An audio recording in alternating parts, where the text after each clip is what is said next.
Hay preguntas de examen que no se redactan, se dejan caer. Caen sobre el papel como una tostada untada de mantequilla sobre una alfombra recién comprada.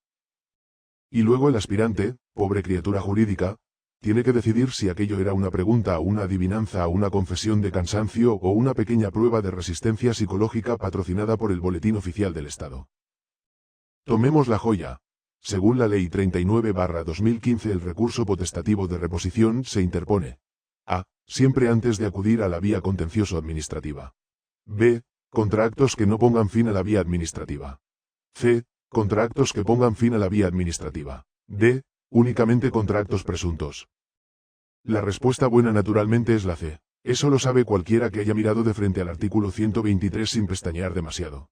El recurso potestativo de reposición procede contra actos que ponen fin a la vía administrativa, punto. Hasta aquí la civilización. Pero entonces aparece la opción A, esa pequeña catástrofe redactora, siempre antes de acudir a la vía contencioso-administrativa. Y aquí empieza la comedia nacional. Porque no es lo mismo decir el recurso de reposición es obligatorio siempre antes del contencioso que decir el recurso de reposición, si se interpone, va siempre antes del contencioso. No es lo mismo, no lo es en derecho, no lo es en castellano, no lo es en lógica, no lo es bajo la lluvia ni debajo de una escalera. Si yo digo siempre cojo el paraguas de debajo de la escalera, no estoy diciendo que salgo los 365 días del año con paraguas como si fuera un funcionario de la lluvia adscrito al negociado de cumulonimbos. Estoy diciendo que cuando cojo paraguas, cojo ese, el de debajo de la escalera, no el del armario, no el del coche, no el que se llevó mi cuñado y jamás regresó, como tantos bienes muebles en la historia de España. Si digo siempre aparco el coche en el mismo sitio, no estoy afirmando que aparco el coche todos los días, incluidos Nochebuena, San Fermín, el día de la marmota y la jornada en que el vehículo está en el taller. Estoy diciendo que cuando aparco, lo hago ahí. Y si un adolescente dice siempre le pido permiso a mi padre para salir hasta muy tarde, nadie en su sano juicio entiende que ese muchacho le pide permiso todas las noches del año para salir hasta las 3, incluyendo lunes de gripe, martes de examen y domingos de funeral. Lo que dice es otra cosa. Cuando pretende salir hasta muy tarde, pide permiso. El castellano, amigos míos, tiene esas cosas, significa, y a veces incluso significa más de lo que el redactor esperaba. La opción A, de la pregunta 174, no está simplemente mal. Está mal de una forma literariamente interesante. Tiene esa belleza torcida de las frases que creen estar diciendo una cosa y al sentarse en la mesa del análisis empiezan a confesar otra. La intención del redactor parece clara. Quería decir que el recurso de reposición no es obligatorio antes del contencioso. Correcto. Como es potestativo, el interesado puede interponerlo o puede acudir directamente a la jurisdicción contencioso-administrativa. Hasta ahí todos en pie y con la Constitución en la mano. Pero la frase elegida no dice limpiamente eso. Dice, siempre antes de acudir a la vía contencioso-administrativa, y esa frase admite una lectura temporal perfectamente razonable. Si se interpone recurso de reposición, se interpone antes de acudir al contencioso porque interponerlo después sería como ponerse el casco después de estrellarse o pedir permiso al padre al volver de madrugada con las llaves en la mano y la conciencia en régimen de silencio administrativo. El problema, por tanto, no es que el examen sea difícil. Es peor. Es que el examen se vuelve difícil porque la pregunta es descuidada. Hay una diferencia moral entre la dificultad legítima y la dificultad por chapuza. La dificultad legítima exige estudiar. La dificultad por chapuza exige adivinar qué quiso decir alguien que no quiso escribir bien. Y ahí está el abuso. Porque el aspirante no entra al examen para hacer espiritismo administrativo. No va allí a invocar la intención oculta del tribunal. No se sienta ante la hoja para decir, oh espíritu del redactor, manifiéstame qué querías decir cuando escribiste lo que no escribiste. El aspirante lee palabras, palabras concretas, palabras puestas en un orden. Palabras que en teoría han sido revisadas por adultos responsables con acceso a café, diccionarios y normativa consolidada. Uno puede aceptar que un examen sea exigente. Uno puede aceptar que haya opciones finas. Uno puede aceptar que se pregunte la diferencia entre alzada y reposición, entre acto que pone fin a la vía administrativa y acto que no la pone, entre recurso administrativo y recurso jurisdiccional. Lo que no se debería aceptar es que la precisión se exija solo al opositor y no al que redacta la pregunta. Porque aquí aparece una de las grandes enfermedades de nuestra cultura administrativa: la asimetría de la precisión. Al aspirante se le exige leer con bisturí. Al redactor se le permite escribir con escoba. Al aspirante se le penaliza una palabra. Al redactor se le perdona una ambigüedad. Al aspirante se le dice, la ley dice lo que dice. Al redactor se le concede, bueno, ya se entiende lo que quería decir. No señor, no ya se entiende. En un examen no se cobra por lo que uno quería decir. Se responde a lo que está escrito. Si la administración quiere evaluar precisión jurídica, debe practicarla antes. Por higiene, por respeto y por no convertir el mérito y la capacidad en una partida de taberna entre sintaxis borracha y plantilla oficial. La opción A es hija de una familia numerosa de frases perezosas. Frases que nacen de la plantilla, crecen sin revisión y mueren impugnadas. Se nota el mecanismo. Alguien quería fabricar un distractor. Necesitaba una opción falsa. Pensó, como es potestativo pongo que siempre va antes del contencioso. Y siguió adelante satisfecho, quizá incluso orgulloso, como quien ha colocado una trampa intelectual cuando en realidad ha dejado una cáscara de plátano lingüística en mitad del aula. Pero el lenguaje no perdona y el derecho menos. Si querían decir, en caso de interponerse se hará obligatoriamente antes de acudir a la vía contencioso-administrativa, que lo escribieran así. Si querían decir, es requisito previo necesario para acudir al contencioso administrativo, que lo escribieran así. Si querían preguntar bien, bastaba con esto. El recurso potestativo de reposición puede interponerse contra actos que pongan fin a la vía administrativa y ya está.